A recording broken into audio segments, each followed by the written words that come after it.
Good. You are doing well, aren't you? Think so. How y'all doing? Tell us, what kind of work do you do with kids? Oh, wow. I guess in a nutshell, from educating them, we do our after-school program. We use sports as a hook to get them in the door. But the main goal for me is to expose them to the things they don't think they need to be exposed to. Like what? Making sure that each and every one of our kids can read at grade level. You know, and we do door-to-door transportation, pick them up from the school, bring them to the center, we feed them, and then they go and do enrichment, and then they do the sports. And well, we just don't call it sports, you know. For us, winning in life is more to it than, you know, the life skills, the character development, and the leadership, but it's movement. And our goal is ready to move and move when ready. So we're very inclusive. So how long has it taken you to develop this magnificent sounding program? Oh, wow, I lived it. It was created after my autobiography, and we will always do it, but 3 years it took us to take what I had been doing for years and talking about it and having different programs, having different events over 25 years to put it into the different levels from preschool to upper elementary to middle school, high school, and then also now on online for student athletes on the collegiate level. Did you have that when you were a kid? Did you have that kind of a program, those kind of resources? Did you have those kind of coaches? How did you get to be you? Well, it's not that I had it, you know, or we did have the coaches, you know, and every coach, or before they came a coach, was a parent. Yep. Parents volunteering their time to be out there with you on the weekends, and when my parents couldn't afford for me to go or didn't have the resources to make sure that I would be able to eat, that those coaches made it possible. When I would sit there and say that I wasn't hungry, and we'd been at a track meet, anybody do Junior Olympics, you out there 8-9 hours, and so they would like, just go in there and eat, go get you some, go get some anyway. Yes. And I was like, okay. You know, but that connection and those connectors made a difference. Of course. In teaching me about volunteering and, you know, and wanting to give back in a small way. How old were you when you knew there was something special about you as an athlete? And how old were you when other people noticed that this was someone special? You know, I think that it wasn't like, I knew because all of us, we were special in our own way, you know. And when I first started running track, I was 9 years of age, and I finished last in the 400 meters. And so I had a goal, if I could improve a tenth of a second if I was running, or a half an inch if I was jumping, that meant the work that we were doing were paying off. And I guess I could say when I was 13, I was in Faces in the Crowd, Sports Illustrated. Oh, yeah. You know, That's a big deal. But at that time, it's like, people said, oh, you're in Sports Illustrated, but I didn't know I just had a little face. But anyway. How many covers of Sports Illustrated did you end up on? Yeah, 3. How much access these days do kids in East St. Louis have to sports, to coaching? Are there big gaps that your program tries hard to fill? You know, we really try to be a supplement to the schools, both academic and athletically, and collaborate, because I think collaborations is very important. Yes. And we recognize what we might do well is not to try to overstep. So if we're dealing with trauma or anything that deals with some mental issues, that we have someone that come in and help us in that area. And then for us, we provide the fields. Our fields are our baseball and softball fields are the home fields for our high school. And then also, there's 2 schools on the Missouri side of the river that they use our football field as well as our soccer fields. I see. So we really try to make those collaboration work, because in they partnerships, and they are dear to my heart, and as well as a thread, through the community, not just in East St. Louis, because that river shouldn't divide us, it should unite us. And St. Louis is, the Mississippi River is in Missouri, and East St. Louis is in the state of Illinois. I see. And that's a big deal to some people? Oh, it's a huge deal. It is? Any of you travel on an airplane and you sit next to someone, you're going to St. Louis, they're going to say, no, don't go over to East St. Louis. Really? So I'm trying to tell you, just come on over. You come visit the JJK Center, and lots of people to show you lots of love. How big is your place? How many people do you have on your staff? Well, we have a very, very small staff. We sit on 37 acres.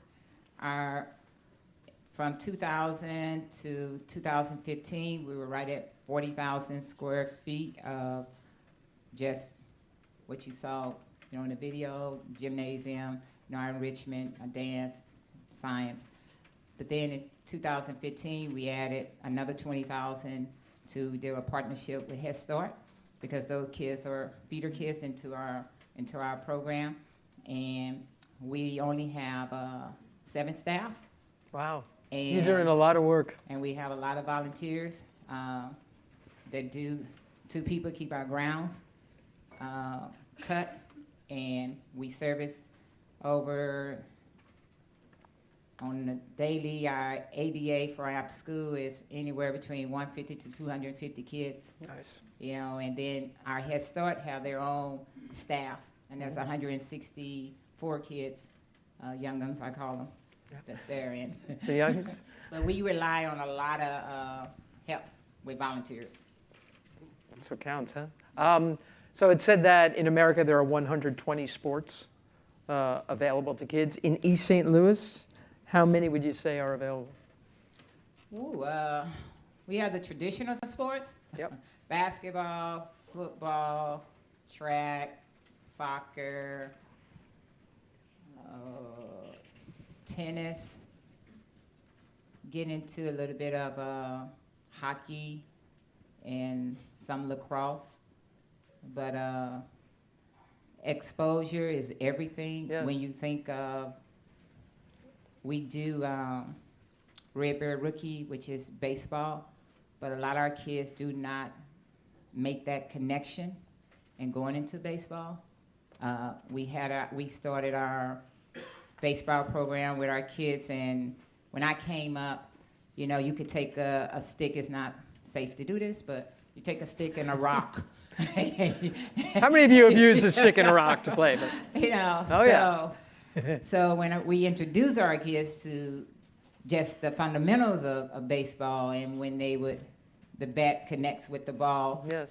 First is to the right, and third is to the left. So they were going the ball to third base. So just the education and teaching them and just exposing them not to one particular sport, Yes.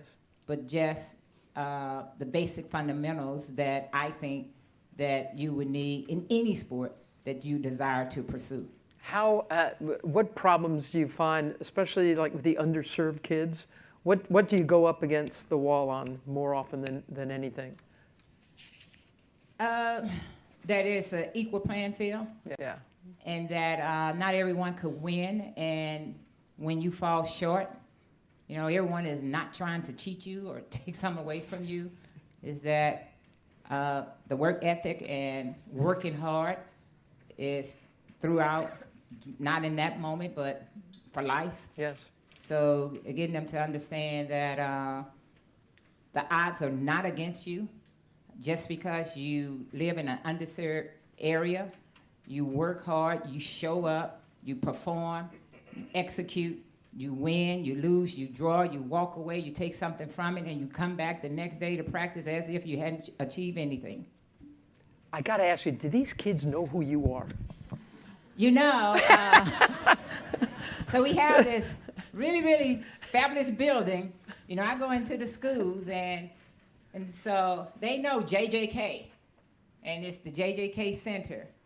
And then with my program director, so when you put the 2 and 2 together, because sometimes they didn't read about me in their history book, And